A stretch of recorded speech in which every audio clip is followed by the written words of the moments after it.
Getting started. तो जैसे हमने लास्ट वीडियो में देखा था, एक प्रोग्रामिंग लैंग्वेज का यूज़ करके हम अपना सोर्स कोड क्रिएट कर लेंगे।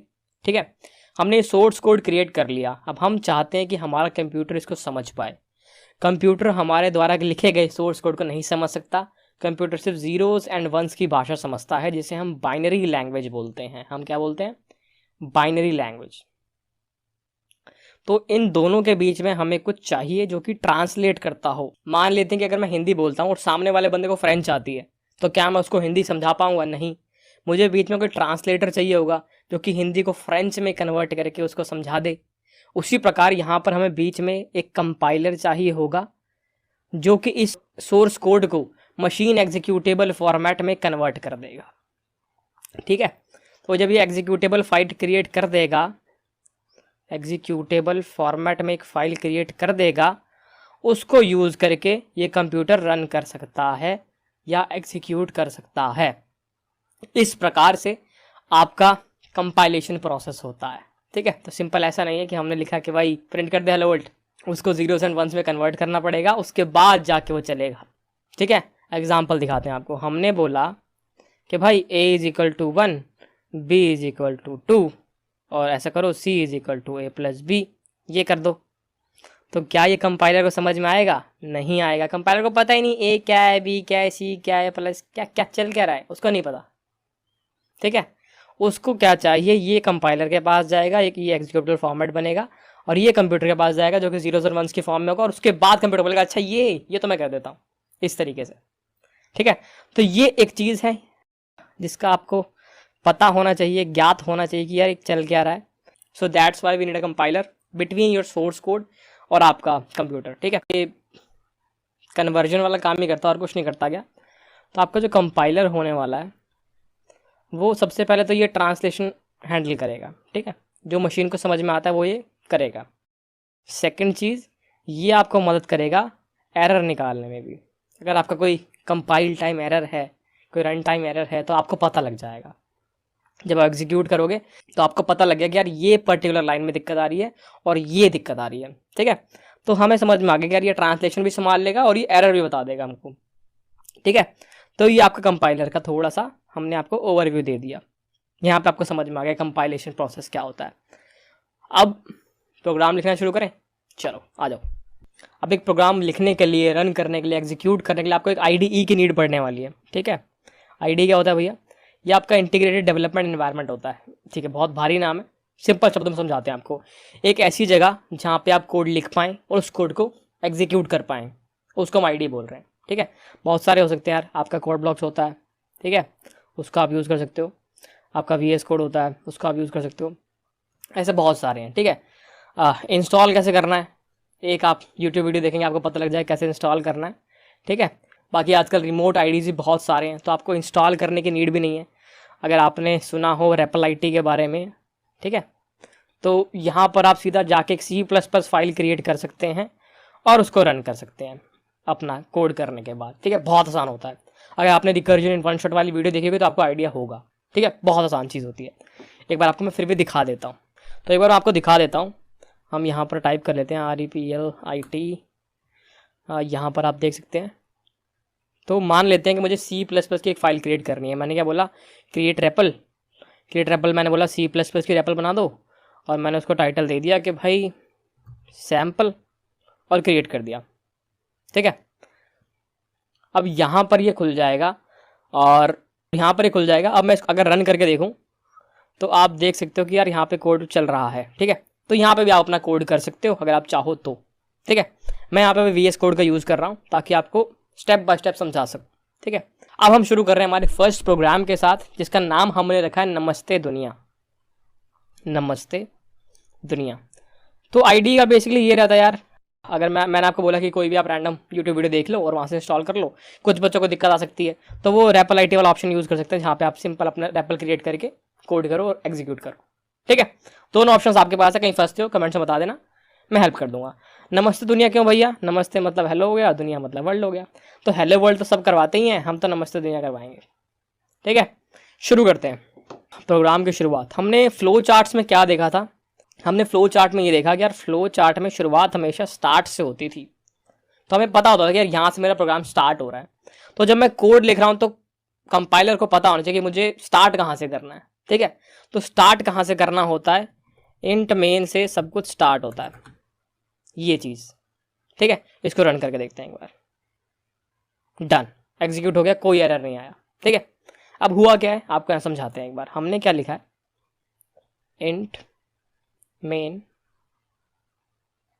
ये 2 ब्रैकेट्स लगा दिए। ठीक है, तो यहाँ पे अभी के लिए, सिर्फ अभी के लिए हम इसको समझ रहे हैं कि यहाँ से मेरा प्रोग्राम स्टार्ट हो रहा है। ठीक है, जब फ्लो चार्ट में स्टार्ट वाला कंपोनेंट डाला करते थे वो यहाँ शुरू होता है। ठीक है, आपने बोला कि ये 5 नाम प्रिंट कर दो, तो कंपाइलर जब आएगा सबसे पहले ढूंढे कि इंट मेन कहाँ लिखा हुआ है, उसको ढूंढ के लाओ। ठीक है, ये चीज़ हमें समझ में आ चुकी है। ये ब्रैकेट्स किस लिए, ये ब्रैकेट्स का मतलब ये है कि यहाँ इस ब्रैकेट से लेके इस ब्रैकेट तक जो भी कोड लिखा हुआ है वो सारा इंट मेन का है। ठीक है, बहुत सिंपल शब्दों में आपको समझा रहा हूँ मैं, कोई रॉकेट साइंस नहीं है, बहुत सिंपल है। मैंने क्या बोला कि यार ये इंट मेन है, ये मुझे दर्शा रहा है कि मेरा प्रोग्राम यहाँ से स्टार्ट करना है, और ये ब्रैकेट से बीच में जितना भी जो भी लिखा होगा यहाँ से यहाँ तक, ये सारा इंट मेन का होगा। इतनी बात समझ में आ गई है। इसको पूरे को हमने कंपाइल करके भी यहाँ पर देखा, अभी दोबारा आपको करके दिखाता हूँ। ये हमने यहाँ पे कंपाइल करके देखा था, इंट मेन लिखा हुआ है। मैंने यहाँ पे इसको रन करा, डन, सब कुछ हो गया, कोई दिक्कत नहीं है। ठीक है, अब हम क्या चाहते हैं, हमारा तो कुछ और टारगेट है। हमारा टारगेट था, हम क्या करेंगे, हमें प्रिंट करना है नमस्ते दुनिया। ये टारगेट हमने लिया है पहले प्रोग्राम के लिए, ये चाहिए भैया, ये कैसे आएगा। ठीक है, अब C++ में प्रिंट करने की फंक्शनैलिटी ऑलरेडी दी हुई है। ठीक है, हमें लिखने की नीड नहीं है, उन्होंने एक तरीका दिया है जिसका यूज़ करके हम प्रिंट कर सकते हैं। ठीक है, हमें कुछ एक्स्ट्रा कोड नहीं लिखना है, उस तरीके को उठाना है और प्रिंट हो जाएगा। तो क्या है वो तरीका, उसको हम बोलते हैं सी आउट। तो सी आउट का यूज़ करके हम कोई भी चीज़ प्रिंट कर सकते हैं। कैसे दिखाते हैं आपको। हमने बोला सी आउट नमस्ते दुनिया। ठीक है, ये चीज़ समझ में आ गई। हमने बोला सी आउट नमस्ते दुनिया, इससे हमारा प्रिंट होना चाहिए। ठीक है, हम इसको रन करके देखते हैं एक बार, एक दिक्कत होगी अभी। तो देखो आपको यहाँ पे दिख रहा है यार कि use of undeclared identifier c out. Compiler कह रहा है ये सी आउट क्या होता है, कंपाइलर को समझ ही नहीं आ रहा, वो कह रहा है ये सी आउट क्या चीज़ है भाई, मुझे समझ में नहीं आ रहा। अब इसको चलाने के लिए हमें 2 चीज़ें और ऐड करनी पड़ेगी, उनको ऐड करता हूँ जल्दी से। Include IO stream.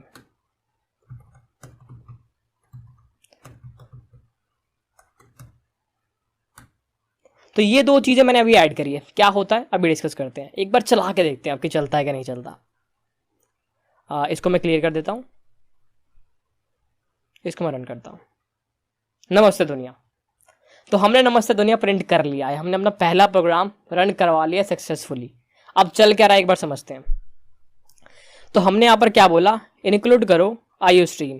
तो ये कोई फाइल है जिसके अंदर आपका सी आउट का कोड पड़ा हुआ है। मैंने आपको बोला कि प्रिंट फंक्शनैलिटी ऑलरेडी कहीं पर डिफाइंड है, हमें दोबारा लिखने की नीड नहीं है। तो वो कहाँ पर है, आपके आईओ स्ट्रीम में कहीं ना कहीं लिखा हुआ है कि कैसे प्रिंट होता है।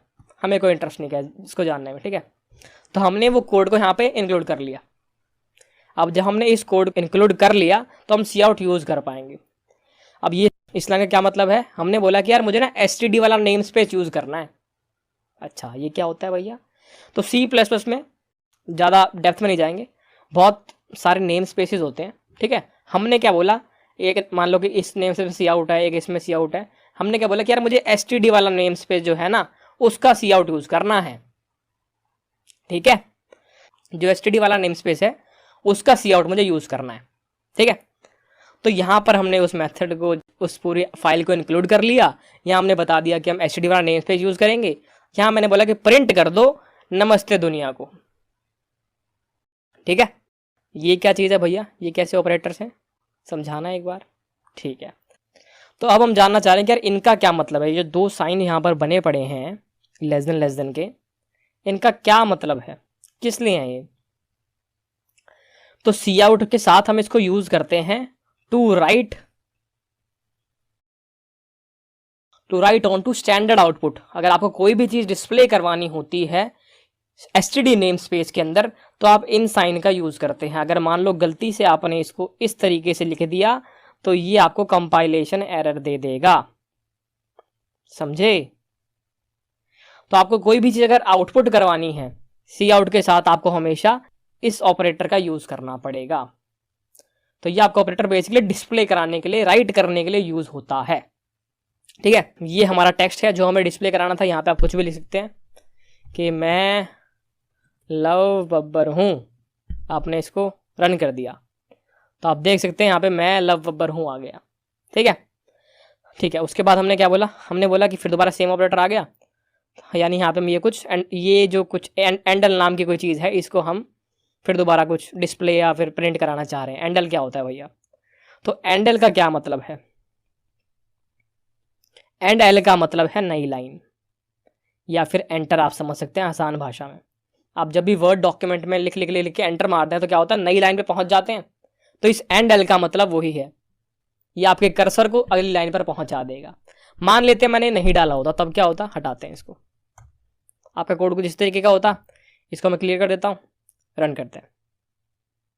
ठीक है, तो आपने क्या देखा कि अभी मैं लव बब्बर हूं के आगे कोई एंटर नहीं आया है। ठीक है, अब एक बार एंटर लगा के प्रिंट करते हैं। अब प्रिंट करते हैं तो आपको क्या दिखा कि यार इसमें यहाँ पर एक नई लाइन आ गई है और यहाँ पर एक नई लाइन नहीं आई है। तो एंड एल का क्या मतलब है कि आप एक नई लाइन प्रिंट कराना चाहते हैं। समझ में आ गई। क्या कोई और तरीका है नई लाइन प्रिंट कराने का? बिल्कुल है। देखिए मैंने लिखा कि यार ऐसा करता हूँ, यहाँ पे ना ये कर देता हूँ और फिर इसको प्रिंट कराता हूँ। इसको मैं हटा देता हूँ, अभी इसको रन करते हैं। तो देखो यहाँ पे अभी भी नई लाइन आ गई। तो ये जो करेक्टर है आपका, ये मैप्ड है आपका एंटर के साथ। तो ये आपका न्यू लाइन करेक्टर है जो कि आपका फिर दोबारा एंटर से मैप्ड है। इसमें और एंड एल में कोई डिफरेंस नहीं है, दोनों सेम काम कर रहे हैं, दोनों के दोनों। क्या कोई और तरीका है लिखने का? बिल्कुल है।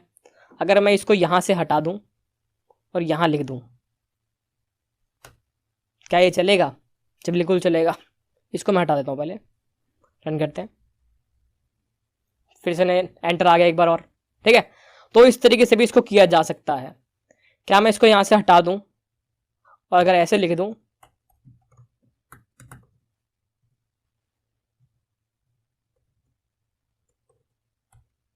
तो क्या ये चलेगा? बिल्कुल चलेगा।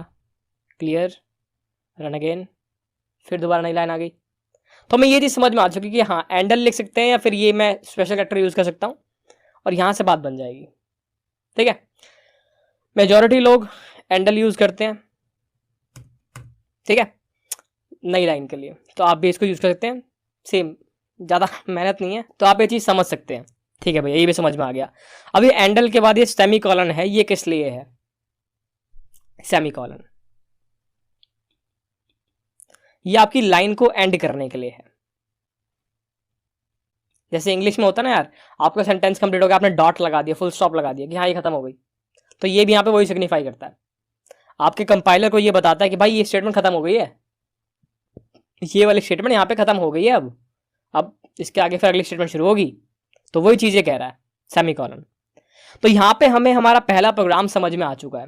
ठीक है, जो जो चीज़ आपको लग रहा है कि यार ये थोड़ी ऑफ डेप्थ में होनी चाहिए, रुको, सेकंड लेक्चर है, धीरे धीरे आगे जैसे जाते जाएंगे समझते जाएंगे।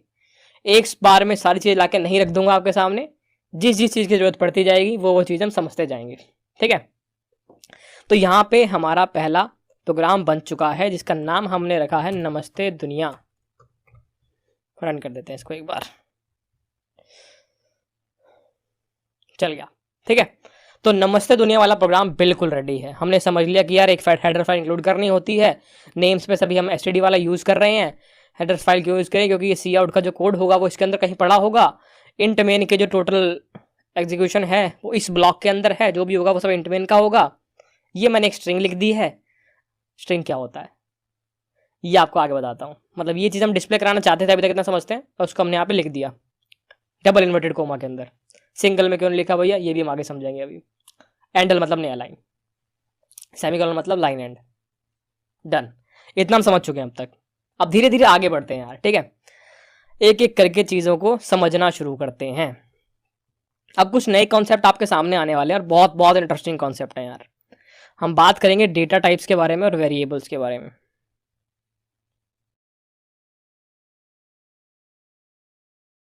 अगर आपको कोई भी चीज़ मेमोरी में स्टोर करवानी है C++ के अंदर, तो आपको क्या करना पड़ेगा, उसका टाइप बताना पड़ेगा, किस टाइप की चीज़ है और कितना स्पेस लेने वाली है। ठीक है, एग्जाम्पल समझते हैं। मैंने बोला कि int a is equal to 5, मैंने ये बोल दिया। इससे आपको क्या समझ में आता है कि यार एक a है कोई चीज़ और वो इंटीजर टाइप का है और उसकी वैल्यू 5 है। क्या समझ में आता है? मेमोरी के अंदर एक ब्लॉक बन गया होगा जिसका नाम a होगा और जिसके अंदर 5 स्टोर हो चुका होगा। डन है? समझते हैं इस चीज़ को एक बार। तो जब हम लिखते हैं कि इंट a, तो यहां से कंपाइलर को क्या पता लगता है कि कोई वेरिएबल है जिसका नाम है a, कोई वेरिएबल है जिसका नाम है a और जिसका टाइप है इंटीजर। ठीक है, तो कंपाइलर को क्या पता लगा कि यार कोई एक वेरिएबल है जिसका नाम है a और जिसका टाइप है इंटीजर। अब जब इंटीजर उसका टाइप है तो मुझे क्या करना है, कंपाइलर को क्या करना है कि 4 बाइट स्टोर करनी है उसके लिए। 4 बाइट मतलब 32 बिट। तो कंपाइलर क्या करेगा, मेमोरी में जाके भाई 4 बाइट की मेमोरी ब्लॉक कर देगा इसके लिए, और इसमें जो भी a का जो कंटेंट होगा 5 वो इसमें आके डाल देगा बाइनरी की फॉर्म में। तो इस तरीके से आपके कंपाइलर को क्या पता लग गया, इस चीज़ टाइप की वजह से, इस डेटा टाइप की वजह से उसको क्या समझ में आ गया कि यार किस तरीके का डेटा इसमें जाने वाला है और कितनी मेमोरी वो लेगा। एक ही चीज़ से हमें दोनों चीज़ें पता लग गई। टाइप ऑफ डेटा पता लग गया कि टाइप ऑफ डेटा क्या होगा और कितनी मेमोरी लेगा। दोनों चीज़ समझ में आ गई। भैया इंट हमेशा 4 बाइट लेता है? नहीं, इंट 2 बाइट भी ले सकता है, पर वो डिपेंड करता है compiler to compiler, system to system. ठीक है, जनरली आप 4 बाइट एलोकेट होती है आपके इंटीजर के लिए। इतनी बात हमें समझ में आ चुकी है। तो आपका इंटीजर इस तरीके से स्टोर होने वाला है। एक चीज होती है कैर, तो आपका करेक्टर्स के लिए होता है। मैंने क्या बोला, character char ch is equal to a single inverted coma.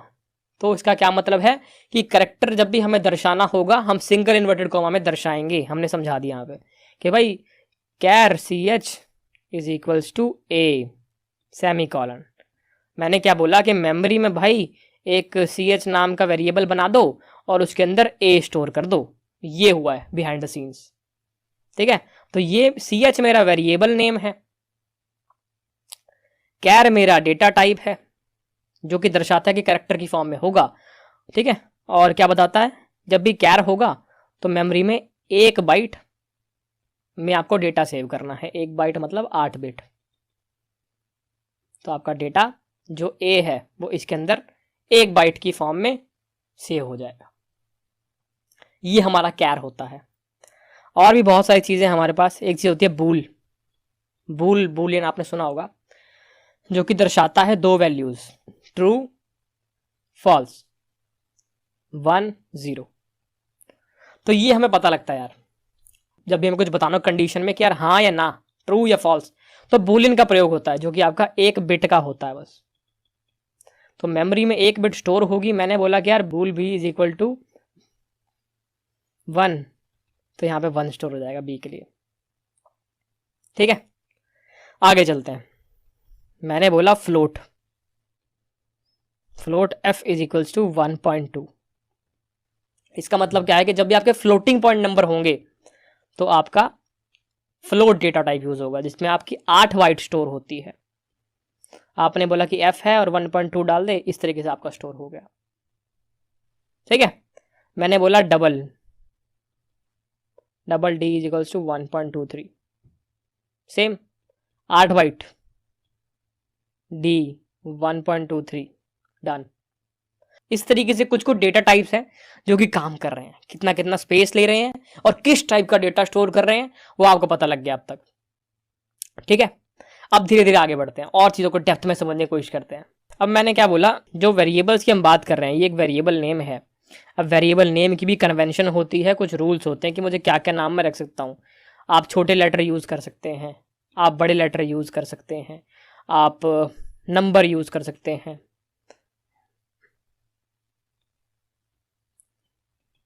ठीक है, A1 लिख दिया। आप अंडरस्कोर भी यूज़ कर सकते हैं, A_1। ठीक है, हमें एक बात का ध्यान रखना है कि नंबर से कभी वेरिएबल नेम स्टार्ट नहीं करना है, ये गलत तरीका है। आप ABC1 लिख सकते हैं, वो चलेगा। अंडरस्कोर से भी आप स्टार्ट कर सकते हैं, ये भी चलेगा। तो इस वेरिएबल नेमिंग कन्वेंशन का आपको ध्यान रखना ताकि आप गलती ना करें। कभी भी नंबर स्टार्टिंग में मत डाल देना, गलती हो जाएगी। ठीक है, इस चीज़ का ध्यान रखना। थोड़ा सा इसको एक्सपेरिमेंट करके देखते हैं कोड के साथ, तब आपको अच्छे समझ में आएगा। तो मैंने क्या बोला, मैंने बोला कि int a is equals to 1 2 3 c out a, और मैंने यहाँ पे प्रिंट कर दिया a।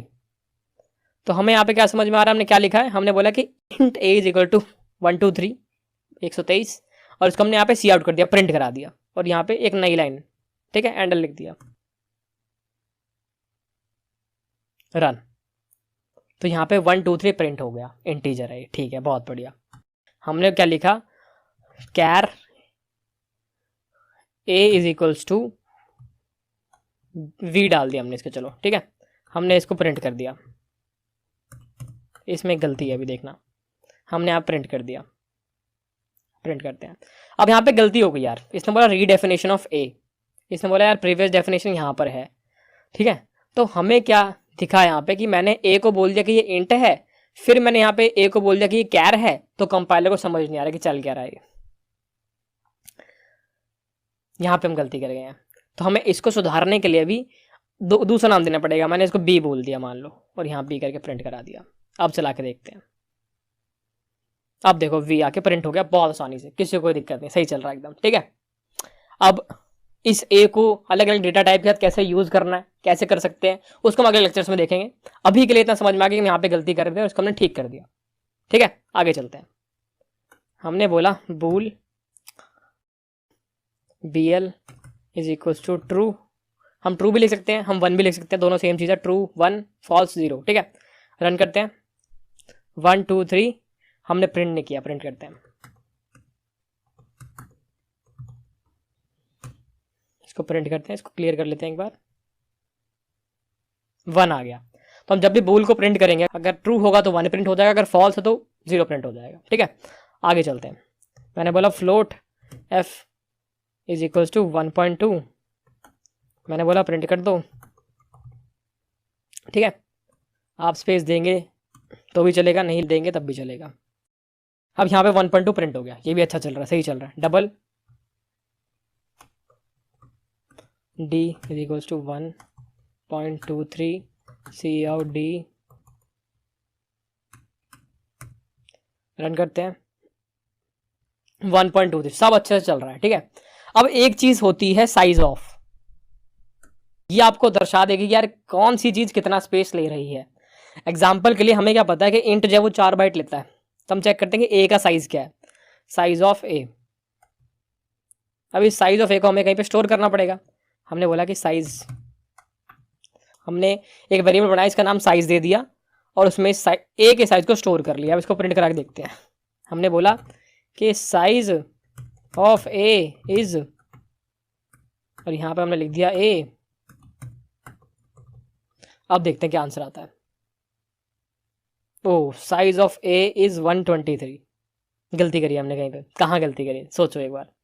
हमने बोला size of a is a लिख दिया, यहाँ पे हमने तो a ही प्रिंट कर दिया। हमें क्या प्रिंट करना था, साइज प्रिंट करना था, तो यहाँ पर हमने साइज प्रिंट कर दिया। अब चला के देखते हैं, क्लियर कर देता हूँ एक बार। साइज ऑफ a इज 4 दिखा दिया इसने। ऐसी मान लो अगर मैं डबल का साइज चेक करना चाह रहे हैं, तो मैंने क्या बोला कि यहाँ पे डबल का साइज निकाल लो और प्रिंट कर दो साइज। अब चला के देखते हैं, 8 आना चाहिए, 8 आ गया। तो इस प्रकार हम साइज भी देख सकते हैं कि यार किसको कितना अलॉट हुआ पड़ा है। तो यहाँ पे हमने समझ लिया, कुछ सारे नहीं, कुछ डेटा टाइप हमने देख लिए, जिससे हमें थोड़ा बहुत आइडिया लग गया कि ठीक है। क्या मैं इस कैर को ऐसे लिख सकता था, char b is equals to a b, हाँ है ना, नहीं। अगर मैं कोई भी कैरेक्टर यहाँ पर देना चाह रहा हूँ, साइन करना चाह रहा हूँ, तो सिंगल कैरेक्टर हो सकता है। हमेशा सिंगल इन्वर्टेड कॉमा में सिंगल कैरेक्टर होगा, डबल कैरेक्टर आप नहीं दे सकते, इम्पॉसिबल, नहीं हो सकता। किसी कैर टाइप के वेरिएबल में आप डबल कैरेक्टर नहीं दे सकते, सिंगल कैरेक्टर आपको देना पड़ेगा। तो डबल कैरेक्टर वाली चीज़ें कैसे सॉल्व करेंगे भैया, वो हम आपको आगे बता देंगे। अभी जितना यूज़ है वो आपको हम दर्शा रहे हैं, इतना में समझ में आ चुका है, ठीक है। आगे बढ़ते हैं। अब देखते हैं कि मेमोरी के अंदर चीज़ें कैसे स्टोर होती है। थोड़ा सा मैंने आपको आइडिया दिया था, अब थोड़ा डेप्थ में जाके देखते हैं। मैंने आपको बोला कि हाउ डेटा इज स्टोर्ड, ये कैसे होता है ये समझना है एक बार। मैंने बोला यार कि int a is equal to 8 memory में कैसे स्टोर होता है। मुझे क्या पता है, ए जो है वो 4 बाइट का है, ठीक है। 4 बाइट की मेमोरी अलोकेट हो गई होगी, 1 2 3 4। तो अब क्या होगा, इस 8 को पहले बाइनरी में कन्वर्ट किया जाता है।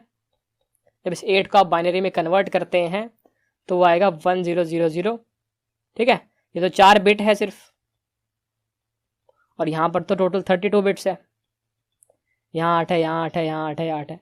तो ये क्या करेगा, इन 4 बिट को यहाँ पर डाल देगा 1000, और उसके अलावा हर किसी को 000000000000, इस तरीके से ये मेमोरी में स्टोर हो जाएगा। इस तरीके से आपके इंटीजर्स मेमोरी में स्टोर होते हैं। ये समझ में आ रही है हमें? धीरे धीरे आगे लेवल बढ़ाते जाएंगे, ये चीज़ हमें समझ में आ चुकी है।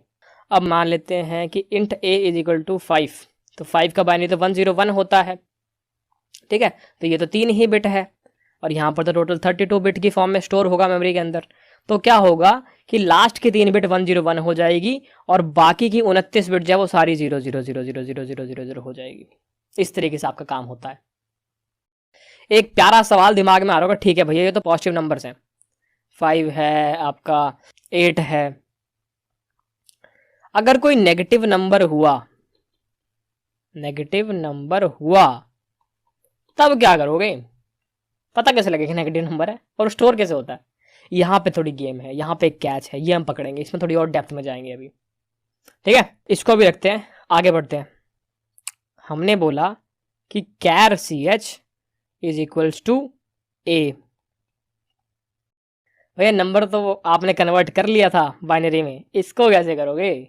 ठीक है, अब एक चीज़ हमें सर्च करनी है, वो क्या है? ASCII table. तो C++ में क्या है कि आपके जितने करैक्टर्स हैं वो सारे के सारे किसी एस्काई वैल्यू से मैप्ड हैं, ठीक है। जैसे मान लो हमारे पास A है और ये 97 से मैप्ड है। चेक करना, एग्जैक्ट पता नहीं मुझे 97 है नहीं, बट आप एस्काई टेबल चेक करोगे पता लग जाएगा आपको।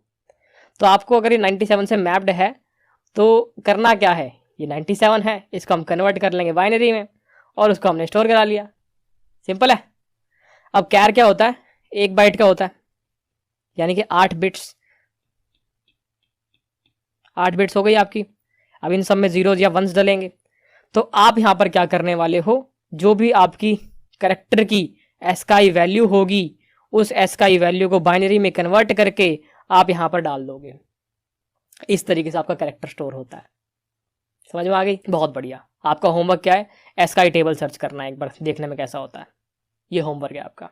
अब आगे चलते हैं और बात करते हैं कि ठीक है भाई, मुझे समझ में क्या आ रहा है कि 8 बिट वाला जो होता है वो कैरेक्टर होता है, और 32 बिट वाला जो होता है वो इंटीजर होता है। अच्छा, तो मान लो एक केस ऐसा हो जिसमें इंटीजर की 4 बाइट में 1 2 3 4, मान लो यहाँ पे कुछ पड़ा हो 22, यहाँ पड़ा हो 101, यहाँ 28 और यहाँ 14, ये आपका मान लो टोटल बन के आ रहा हो। ये कैसे पता लगेगा कि यार इसको मैं कैरेक्टर में डालूं या फिर मैं इसको इंटीजर में डालूं? मान लो कि इसको हमने कैरेक्टर मान लिया, 4 कैरेक्टर मान लिए, फिर क्या करोगे? वैलिड पॉइंट है भाई। तो हमें ये कैसे पता लगेगा, या कंपाइलर को ये कैसे पता लगेगा कि यार ये 4 कैरेक्टर हैं या फिर ये एक इंटीजर है? हो सकता है ये 4 कैरेक्टर हो, ABCD मान लो, या फिर ये कोई एक इंटीजर हो 1 5 2 6, इस टाइप का। पता कैसे लगेगा कि ये कैरेक्टर है या ये इंटीजर है? आंसर है डेटा टाइप से। जब हमने ये पर्टिकुलर वैल्यू स्टोर कराई होगी, हमने कुछ इस तरीके से कराई होगी ना, int A is equal to 1 2 3, इस तरीके से, या फिर हमने 4 बाइट इंट से कराई होगी, है ना। तो ये जो डेटा टाइप है, कंपाइलर को इससे पता लग जाएगा कि यार ये इंटीजर है, ये 4 कैरेक्टर नहीं है ये। तो इस डेटा टाइप की मदद से हम पता लगा सकते हैं कि ये 4 कैरेक्टर हैं या फिर ये एक इंटीजर है। यहाँ से हमें ये चीज़ पता लग गई। क्या मैं इनको आपस में कन्वर्ट कर सकता हूँ? क्या मतलब है भैया इस बात का? एक चीज़ होती है टाइप कास्टिंग। एक टाइप से दूसरे टाइप में कन्वर्ट करने की बातें हो रही है, ठीक है। इस चीज़ को डिटेल में समझने की कोशिश करते हैं। क्या मैं ये लिख सकता हूँ कि int A is equals to A? अगर मान लो ए जो है वो 97 से मैप कर रहा हो एस्काई टेबल में, और अब मैं इसको प्रिंट कराने की कोशिश करूं, तो मेरा आंसर क्या आएगा? क्या ये मुझे कोई एरर देगा या फिर ये मुझे 97 प्रिंट करके देगा? क्या होगा देखें। चलो इसको हम कमेंट कर देते हैं। कमेंट का क्या मतलब है कि ये कोड बस टेक्स्ट ही है, इससे कुछ रन या कुछ एरर वगैरह नहीं आने वाला है। तो जब मैं इस तरीके से इसको इस ब्लॉक में डाल देता हूँ तो ये कमेंट में आ जाता है। अब मैंने क्या बोला, मैंने आपको ये बोला कि int a is equals to ये, और मैंने बोला कि यार इसको प्रिंट कर दो। अब इसको प्रिंट करके देखते हैं क्या होता है। क्लियर आउटपुट एंड रन, 97 आ गया। तो यहाँ पर क्या हुआ है, ये वाला जो ए है ये टाइप कास्ट हो गया है इंटीजर के अंदर, ठीक है, कन्वर्ट हो गया, इंटीजर बन चुका है अब ये। क्या मैं इसका उल्टा कर सकता हूँ? उल्टा देखो, क्या मैं ये कर सकता हूँ कि यार char C H is equals to 98। भैया कैसे गया? मतलब सी एच में तो कोई सिंगल इन्वर्टेड कोमा के अंदर कोई कैरेक्टर आता ना, आपने तो नंबर लिख दिया। क्या इस नंबर से वो कैरेक्टर बन जाएगा? 98 से बी बनना चाहिए। देखते हैं क्या होता है। सी आउट सी एच प्रिंट करते हैं, बी बन गया। तो यहां पर क्या हुआ है, जब मैं लिखता हूं char C H is equal to 98, तो ये इंटीजर इस कैरेक्टर में टाइप कास्ट हो जाता है। समझ गए? बहुत अच्छी बात है। एक छोटी चीज मैं आपको समझाता हूं एक बार, यहां पे देखते हैं एक बार। देखो जो आपका इंटीजर होता है, हमें क्या पता है यार कि 4 बाइट का होने वाला है। 4 बाइट का मतलब 32 बिट्स। इसका मतलब कि यहाँ पे 4/1 2 3 4 और टोटल 32 बिट्स। तो मैक्सिमम वैल्यू यहाँ पे क्या स्टोर हो सकती है? 2 की पावर 32 माइनस 1, ठीक है, ये समझ में आ चुकी है। तो ये मेरी मैक्स वैल्यू हो सकती है स्टोर यहाँ पे, और मिनी वैल्यू मेरी 0। डन, ये समझ में आ गया। अब अगर मैं बोलूँ कि यार कैर है और कैर सी एच है, इसमें कितना 1 बाइट मिलती है हमें। 1 बाइट मतलब 8 बिट। तो जो मैक्सिमम वैल्यू यहाँ पे स्टोर होने से वाली है वो है 2 की पावर 8 माइनस 1, ठीक है, ये समझ में आ चुकी है। और मिनिमम वैल्यू क्या है? मिनिमम वैल्यू क्या है? 0। तो अगर मैं कोई ऐसी वैल्यू मान लो 2 की पावर 16 जो कि इंटीजर तो है बट वो कैरेक्टर से बड़ी है, अगर इसमें डालने का ट्राई करूं तो उस केस में क्या होगा? ठीक है, उस केस में क्या होगा वो हम देखने वाले हैं। तो मैंने क्या बोला, char C H is equals to 1 2 3 4 5 6, और मैंने बोला सी आउट सी एच, इसका नाम चेंज कर देते हैं एक बार, 1 1। आप देखते हैं क्या होगा, क्लियर कर देता हूँ। इसने वार्निंग दी है पहले मुझे कि दोस्त implicit conversion from int to char changes value from 1 to 3। तो इसने क्या बोला कि भाई तू दे तो 1 2 3 4 5 6 रहा है बट ये 64 बन रहा है। क्या मतलब है इस बात का? तो यहाँ पे हमने ट्राई किया यार, वार्निंग हमें क्या मिली कि भाई 1 2 3 4 5 6 जो है वो इंटीजर के अंदर पड़ा हुआ है, और आप इसको ना यार कैर की 1 बाइट में डालने का ट्राई कर रहे हो। कैर की 1 बाइट में ये क्या बोल रहा है कि यार आपकी 4 बाइट है, 1 2 3 4, इसमें जो लास्ट वाली बाइट है ना 1 2 3 4 5 6 वाली, वो 64 दर्शा रही है। तो आपके इसमें 64 जाएगा, 1 2 3 4 5 6 नहीं जा सकता भाई। तो 64 चला गया, जो कि आपका @ दर्शाता है, और आपका @ यहाँ प्रिंट हो गया। ये देखिए यहाँ पर समझ में आ गई ये चीज़, बड़ी प्यारी चीज़ थी। आगे चलते हैं। तो ये एक छोटी सी चीज़ थी जो आपको समझ में आ गई होगी। अगर मैं बड़ी वैल्यू छोटे में ट्राई करूंगा डालने का, तो लास्ट के कुछ बिट्स उठा के वो इसमें डाल देगा, उसकी जो भी वैल्यू बनेगी वो प्रिंट हो जाएगी। ठीक है, ये चीज़ मैं समझ में आ चुकी है। अब हम बात कर रहे थे एक इंपॉर्टेंट चीज़ के बारे में, जो थी कि how negative numbers are stored.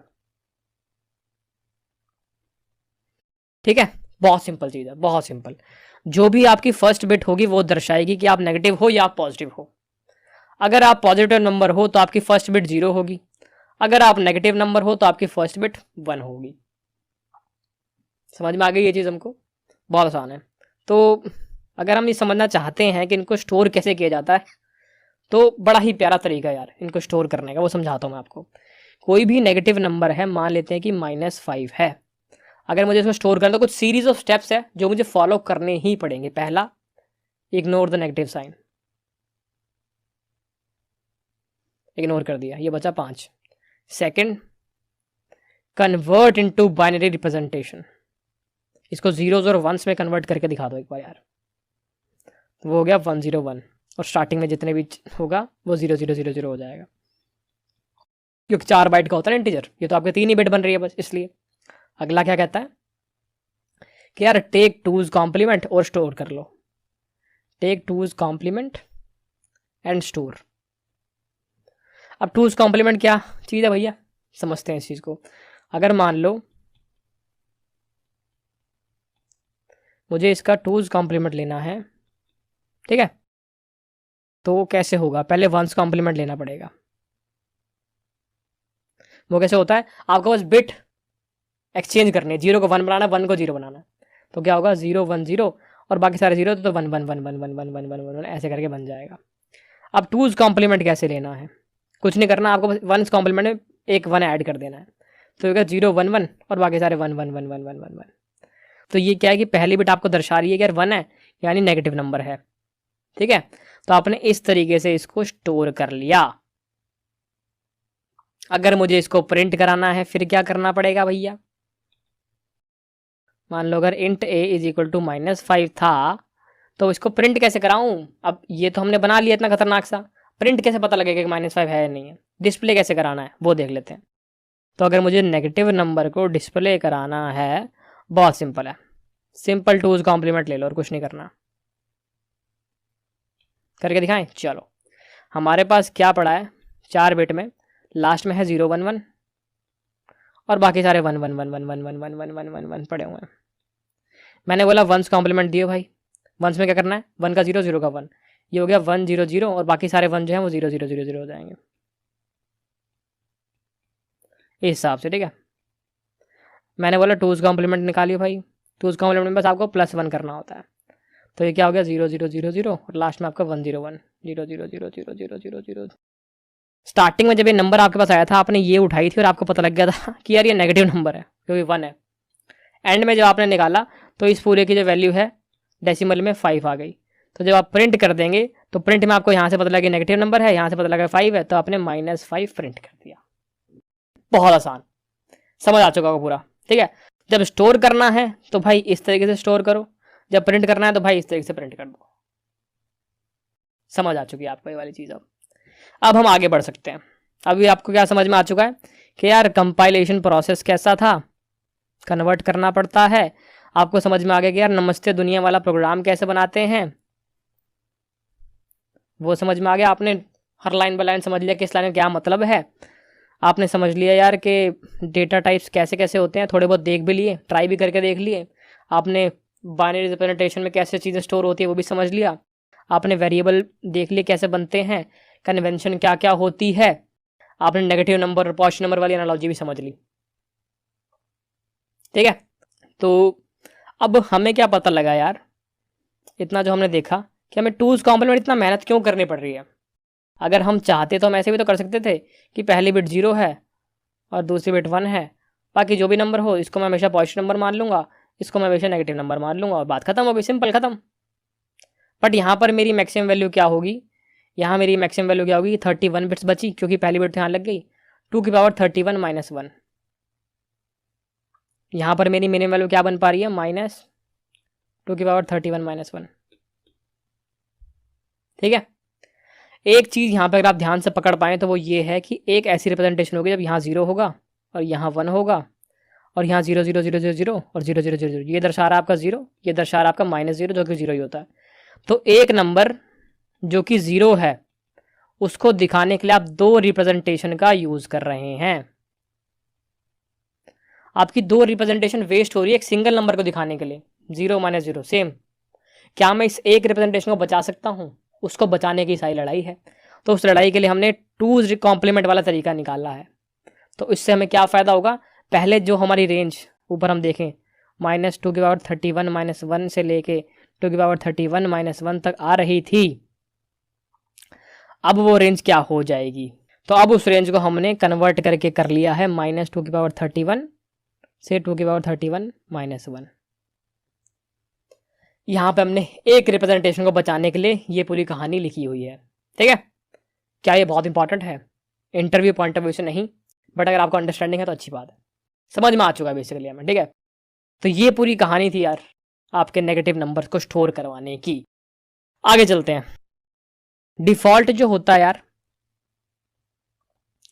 Default ये जो होता है सब कुछ ये साइंड होता है, मतलब कि आप पॉजिटिव नेगेटिव दोनों नंबर स्टोर करवा सकते हो किसी भी इंट में, चाहे वो 1 हो चाहे वो -1 हो, कुछ भी चलेगा। अगर आप चाहते हो कि नहीं मैं तो चाहता हूँ कि मेरी रेंज है वो 0 से लेकर 2^32 -1 ही हो, सिर्फ पॉजिटिव नंबर ही आए, तो आप बोल दोगे अनसाइंड इंट। बस ऐसे लिखने से आपकी रेंज बढ़ गई है, अब आपके सिर्फ पॉजिटिव नंबर ही आ पाएंगे।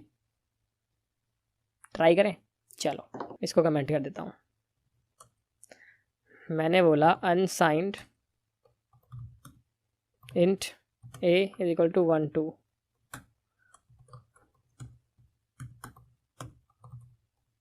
इसको मैं प्रिंट कराने का ट्राई करता हूँ एक बार। क्लियर आउटपुट, एरर आ गया, स्पेलिंग गलत है। दोबारा चलाते हैं। इसने प्रिंट कर दिया, ये चीज़ समझ में आ गई हमें। बट अगर मैं इसको माइनस का लिखता तो क्या होता? अगर मैंने गलती से इसको -112 लिख दिया पर अनसाइंड में सिर्फ पॉजिटिव नंबर स्टोर होने वाला है, तब क्या होगा? चेक करते हैं।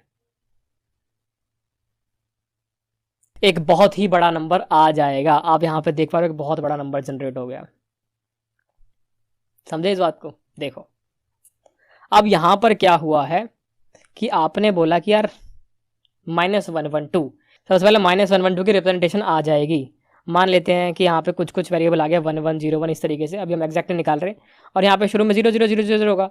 जब हम 2's कॉम्प्लीमेंट ले लेंगे तो यहाँ पे बहुत सारा पार्ट जो है 111111 हो जाएगा और यहाँ पे कुछ 101 इस तरीके से कुछ कुछ होगा। बट स्टार्टिंग की जो बिट है, जो मोस्ट सिग्निफिकेंट बिट है, वो 1 होने वाली है, क्योंकि ये -112 हमने दिया है। तो इस माइनस की वजह से मोस्ट सिग्निफिकेंट बिट जो फर्स्ट बिट है हमारी 1 होने वाली है। उस वजह से अब जब आप इसको प्रिंट करने जाओगे कि भाई प्रिंट कर दो इसको, तो आपने तो बोला था ना अनसाइंड है, तो कंपाइलर तो इसको पॉजिटिव नंबर ट्रीट करेगा। तो कंपाइलर जब इसको प्रिंट कराने जाएगा तो ये बहुत ह्यूज वैल्यू आ जाएगी, क्योंकि इसमें आपकी मोस्ट सिग्निफिकेंट बिट 1 है। समझ गए? आपने माइनस का नंबर दिया -112, उस माइनस की वजह से आपने जब स्टोर कराया तो आपकी मोस्ट सिग्निफिकेंट बिट 1 हो गई। आप प्रिंट कराने गए तो कंपाइलर ने देखा तो अनसाइंड है, पॉजिटिव होगा, उसने प्रिंट करा दिया और आपकी मोस्ट सिग्निफिकेंट बिट की वजह से आपका वैल्यू बहुत ज़्यादा बड़ी आ गई।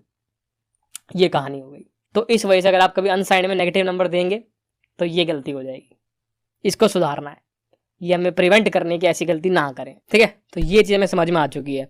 बाय डिफॉल्ट आपका साइंड ही रहता है कि आप नेगेटिव पॉजिटिव दोनों स्टोर कर सकते हैं, आपको लिखने की नीड नहीं पड़ेगी। इतना पार्ट हमें क्लियर हो चुका है। अब हम थोड़ा सा और आगे बढ़ेंगे यार। अब हम बात करेंगे ऑपरेटर्स की।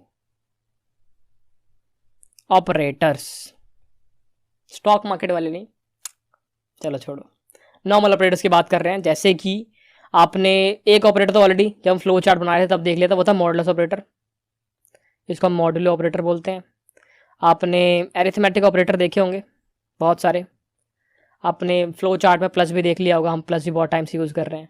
माइनस हो गया, मल्टीप्लाई हो गया, डिवाइड हो गया, ये कुछ ऑपरेटर जिससे हम स्टार्ट करते हैं। ठीक है, सिंपल है, अभी ट्राई चला के देख लेंगे। आपको बेसिक आइडिया देता हूँ। प्लस आपको पता ही है, simple, plus minus multiply divide उसी तरीके से होने वाला है। मेन जहाँ पर हमें थोड़ा सा ध्यान देना है, हर चीज़ वैसी रहेगी जैसे हम मैथ्स में नॉर्मल करते हैं, डिवाइड के ऊपर थोड़ा सा ध्यान देना है बस हमें। अगर मान लो कि हम ऐसा कुछ करते हैं कि यार 2/5, इसको हमने 2 को 5 से डिवाइड कर दिया, ठीक है, तो इस केस में हमारी जो नॉर्मल मैथ कहती है वो हमें क्या कहती है कि भाई 0.4 आंसर आना चाहिए। बट असलियत में जब अपने सिस्टम पे इसको करेंगे एग्जीक्यूट तो ये आएगा 0। क्यों? ये तो 0.4 होना चाहिए, गलत है क्या? समझते हैं क्यों हुआ और कैसे हुआ, ट्राई करते हैं। मानते हैं कि यार int a = 2/5 c out a, इसको प्रिंट करा लेते हैं एक बार। 0 आ गया। क्यों?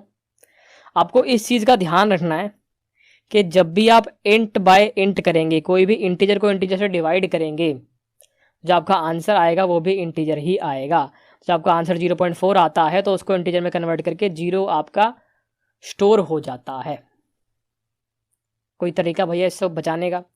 एक चीज़ का हमें ध्यान रखना है कि अगर मान लो कि फ्लोट बाय इंट कर देता हूँ तो मेरा आंसर फ्लोट आएगा। अगर मान लो मैं डबल बाय इंट कर लेता हूँ तो मेरा आंसर डबल आएगा। ट्राई करते हैं। मान लो मैंने इसको 2.0 कर दिया होता, 2.0, तब क्या होता? 0 आ रहा है। क्यों भैया? क्योंकि आपने क्या किया है, 2.0 अपॉन 5 कर दिया, यहाँ से आपका आंसर फिर दोबारा क्या आ गया, 0.4।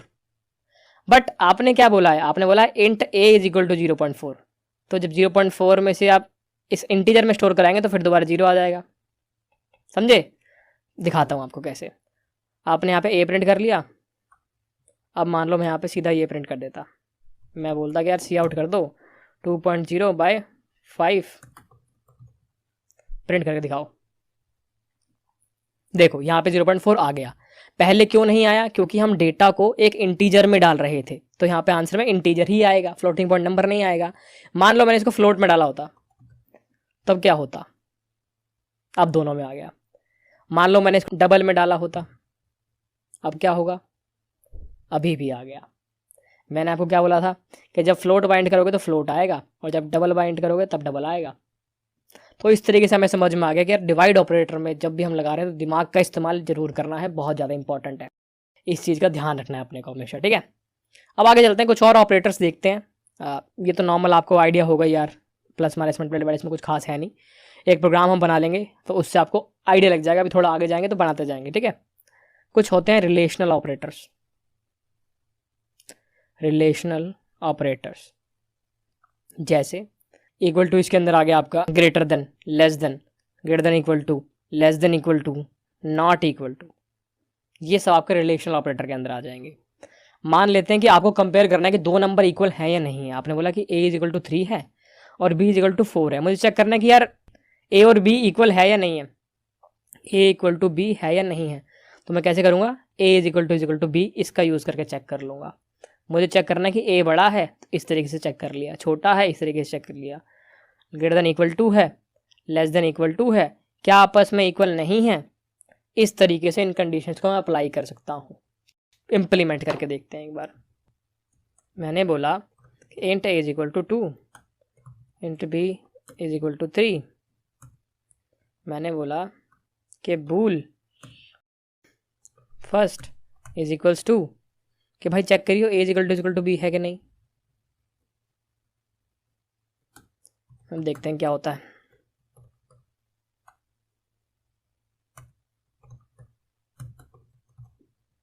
हमने इसको रन कर दिया है क्लियर करके। ये कह रहा है 0, 0 मतलब होता है फॉल्स, तो इसका मतलब a और b इक्वल नहीं है। अगर मैं बोलता कि यार चेक करियो कि ये ग्रेटर देन है क्या, मैं इस कॉपी पेस्ट करता हूँ इसको एक बार।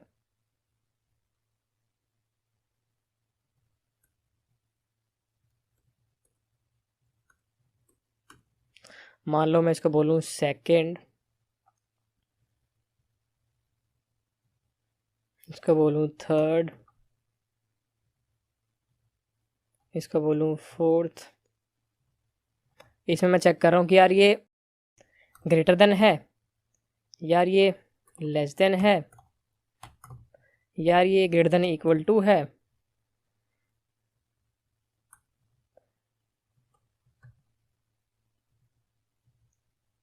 यार ये लेस देन इक्वल टू है, और यहाँ पे मैंने बोला